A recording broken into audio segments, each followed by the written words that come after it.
all day, wishing me heart it was Sunday.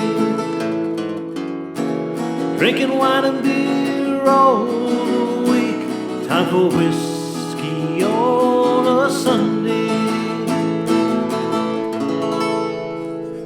Well, hello everyone. You are all very welcome to join me for this latest installment of my Instagram Live series, Whiskey on a Sunday, with me, Psalm for All. And just to let you know, while the initial broadcast is indeed a live segment here on Instagram, Sunday evenings at 8 p.m. Eastern Standard Time, you can very easily get caught up with any prior videos that you may have missed by simply visiting my IGTV channel or visiting my Psalm for All Facebook page, as well as my Psalm for All YouTube channel.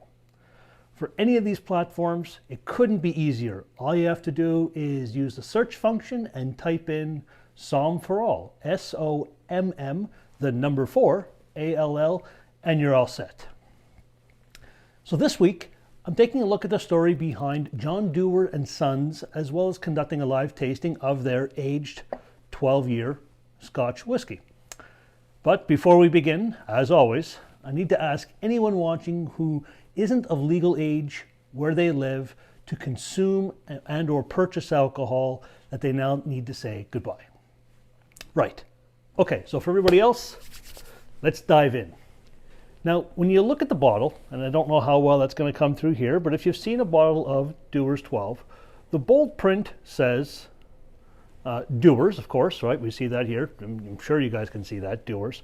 And then down in smaller print, it says John Dewar and Sons. And that's because these were real people. John Dewar Sr., you'll know why I say that in a second. John Dewar Sr. was born in a rural subset of Perthshire, Scotland. And that's pretty much smack dab in the middle of the country. Although it's considered part of the Highlands district, and in earlier episodes I did talk about different regions. But John Dewar Sr. was born there in 1805. He was the 7th of 9 children, but he had a little bit of luck. At the age of 23, he had the opportunity to start working at a wine merchant's retail shop that was owned by a member of his stepmom's family. So, that was an opportunity that not everybody had back then. Now, John proved to be very adept at being a businessman, and by the age of 31, he was named a partner of the firm. And 10 years later, in 1846, the firm and the partnership were dissolved.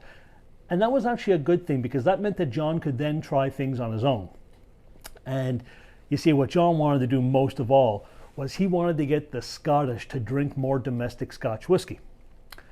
You see, at that time, cognac and Irish whiskeys were all the rage. But John Dewar, he had a plan to change that. In earlier episodes, I talked about some of the laws that changed in Scotland with regards to what you could do with the whiskey. So with those changes to those laws, and essentially the change was, the big one that affected John Walker and now John Dewar, was you were now allowed to blend malt whiskeys and grain whiskeys together. And so armed with that legality to do so now, John Dewar set out to create his own smooth blend. And, keeping in mind, he wasn't the only one out there doing that. John Walker was doing it, there were some others. But John Dewar, he was focused on getting people again to drink Scotch whiskey, and he was going to do it his way. And like John Walker, and for those of you that have seen my video on that, John Dewar became pretty good at doing that. Very adept, and he had success very quickly with what he was doing with blended whiskeys. Now, John Dewar was using other people's whiskeys to create his signature blended formula, but he had a little bit of a unique touch that he put onto it in terms of smoothness, and that's what made it his own. So as I said, success came fast for him. Dewar, he had good success from the start. And they basically started doing this around 1846. John Dewar Sr. started doing it in 1846. Things were good, but things really started to come together for them when the business was passed on to 2 of John Dewar's sons in 1879. The 2 sons, John Dewar Jr. And Tommy Dewar. John Sr. passed away in 1880, so only a year after giving it to his kid, to those 2 boys. And with his death, there was a sizable estate left behind, and John Jr. and Tommy then, using that wealth, set about to expand the Dewar's brand into a global brand. Now, both sons were very different in nature. John Jr. was more of a strategic business operations type, while Tommy, well, he was seemingly more of a free spirit who loved adventure and travel. But despite their very different characteristics and very different characters, they were both on side 100% with growing the business. Now, because they were always using other distillery stock, and there's nothing wrong with that, right? It was common practice, but they were doing that. They were then known as being blenders. John Jr. thought it would be more of a strategic and more of a prestigious idea to build his own distillery. So he did that. That distillery is still in operation today. It's called Aberfeldy. So they built that, and then they would be able to use other products in their blends, but now they could create some of their own product. And to John Jr.'s delight, they could then add the term distiller to their products as well. So they would be both blenders and distillers. So that's John Jr. Tommy, well, again, different character. He leveraged his strengths as a salesman and, I'm going to say, promotional guru. He traveled the world for 2 years, one of the many things he did, but he traveled the world for 2 years, and he promoted Dewar's throughout his travels, and he set up 32 agents across the globe. He also had a little fun sales tactic for places that weren't selling Dewar's. I'm going to share that with you because I think this, for the time, I think this was very clever. So when he got to a place that wasn't selling Dewar's, a pub, restaurant, whatever, he would go in himself and he would ask for a Dewar's, whiskey. And when he was told that they didn't have it, he would be pretty upset about it. To me, he wouldn't get out of control, but he would be pretty upset. He would make sure that they knew that that was his favorite whiskey, and just couldn't believe that they wouldn't have such a prominent, amazing whiskey, and he would leave. Right? So he'd feign his disappointment, then he would leave. Here's the kicker. 2 days later, what he would do is he would send in a contracted salesman to that same location, and that guy would then go in and talk up Dewar's, and of course they'd remember that someone was just in there. They didn't know it was Tommy Dewar himself asking for the product, and voila, they would sign contracts and seal a deal to make sure that that place now had Dewar's in stock. Pretty clever for mid-1800s. So again, that's just one of the many ideas and one of the many tactics and approaches that Tommy took to make sure that the Dewar's name was known around the world. And all these crazy things, they worked. Here's another example of what happened with Dewar's in terms of promotional stuff and why I say they're promotional gurus. So Tommy was doing all that kind of crazy stuff, right? And their popularity, though, was growing from it. So I say it worked. And then this happened in 1891 when American industrialist Andrew Carnegie, or Carnegie, depending on who you're talking to, he requested a small cask of their best Scottish whiskey, and he wanted it sent to a friend of his. That friend just happened to be U.S. President Benjamin Harrison. So, of course, the Dewar brothers, they were thrilled with this request, but they became even more excited by what happened next. You see, once this shipment was received by the White House, President Harrison, then domestically in the U.S., was heavily criticized for drinking Scottish whiskey rather than American-made bourbon.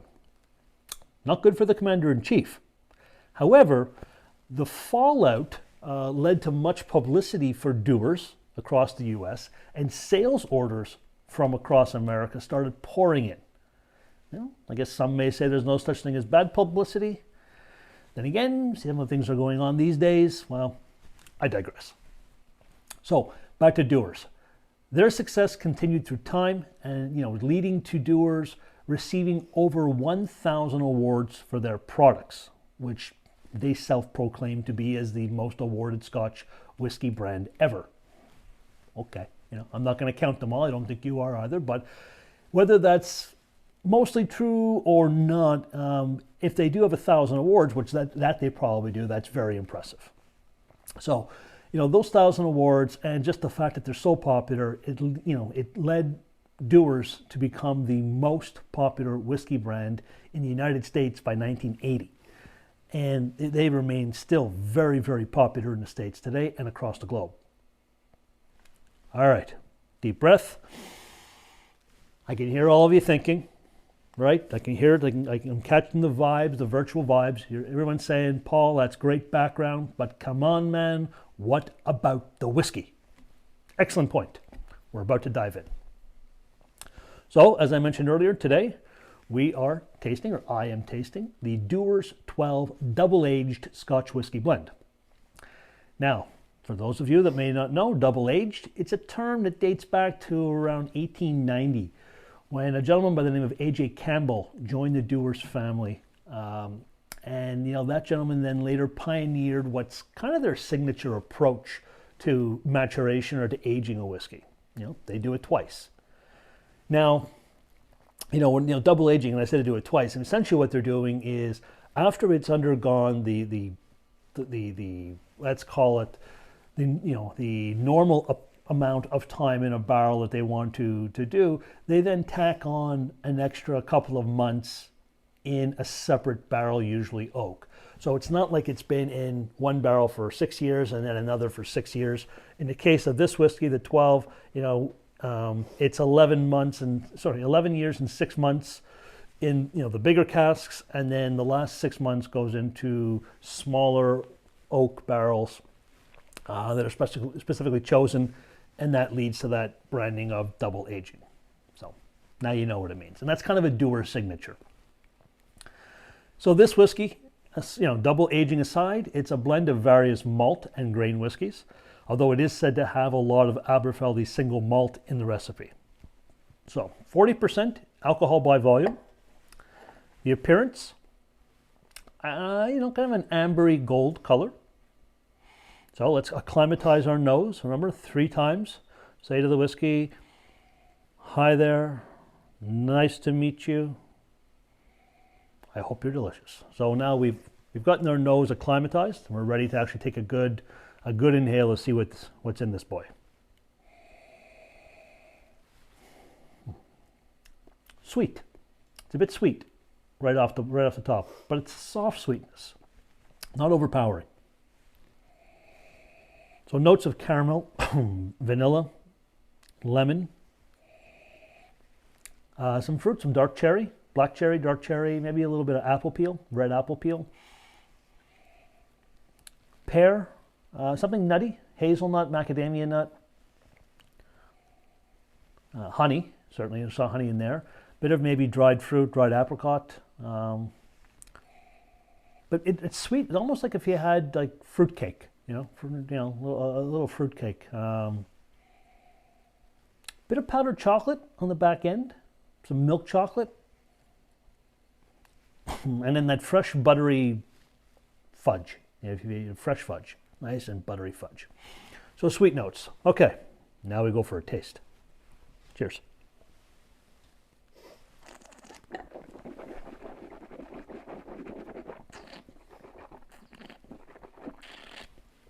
Always moving the whiskey around, coat our entire mouth, get all those flavor receptors firing. So it's very smooth and light. Nothing harsh here, nothing scary here. Very smooth, light, but it's salty though. Salted caramel. So salted. So that's salty and sweet right at the same time. Salted caramel's popping out, orange, some lemon peel. I grew up in Montreal, so it's almost got like an orange julep or those orange creamsicle ice cream things that we used to get as kids, which is interesting. Dark cherry, again coming through, vanilla cream, custard.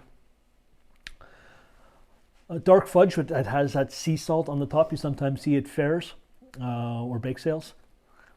Some spice, a little bit of spice, a little nutmeg, a little clove. A very light, high quality like Cuban cigar tobacco, like that kind of spiciness. A little bit of cocoa powder. And then maybe some green apple in there, green apple peel, ginger, and then some woody notes, oak, a little smoke. And then just the back, I'm starting to get it now, it's a little bit of milk chocolate. So finish, overall, it's a little salty, caramelly. There's some oak and citrus peel. We gotta be honest, folks, there's lots going on here. Okay. So if you like what you just heard, what I just said, how I described it, and you liked the idea of what I was smelling and what I was tasting, and if you live here in Ontario, then you can find this at the LCBO, of course. Stock number 438598. Price for a 750 milliliter bottle, I think it's a very reasonable, in my opinion, I think very reasonable, $49.95. For my US friends, I have seen it on some websites in the States between $30 and $34. My opinion, again, very good value. Keeping in mind, right, in Canada and the US, keeping in mind, this is an aged whiskey. This is 12 years. All the whiskeys that are used in here are minimum 12 years of age. So, that's worth something right there. In Canada, at less than $2 an ounce, I'd say it's a very good blended Scotch to have on hand in your bar, especially if you enjoy whiskeys with a touch of sweetness in it.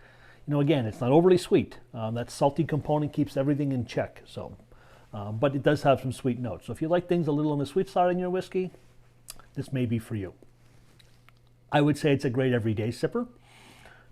Not necessarily every day, but you know what I mean. The idea meaning, you could have it here and there and there. It doesn't have to be a special occasion whiskey. So, an everyday sipper that would complement some desserts, and or if you're having some salted nuts, balance out perfectly there. All right, so Dewar's 12. There you have it, folks. Dewar's 12 double-aged Scotch whiskey. Say the full name. I think it's a little tasty treat that doesn't break the bank. Pretty friendly on the wallet for an aged whiskey, right? 12 years.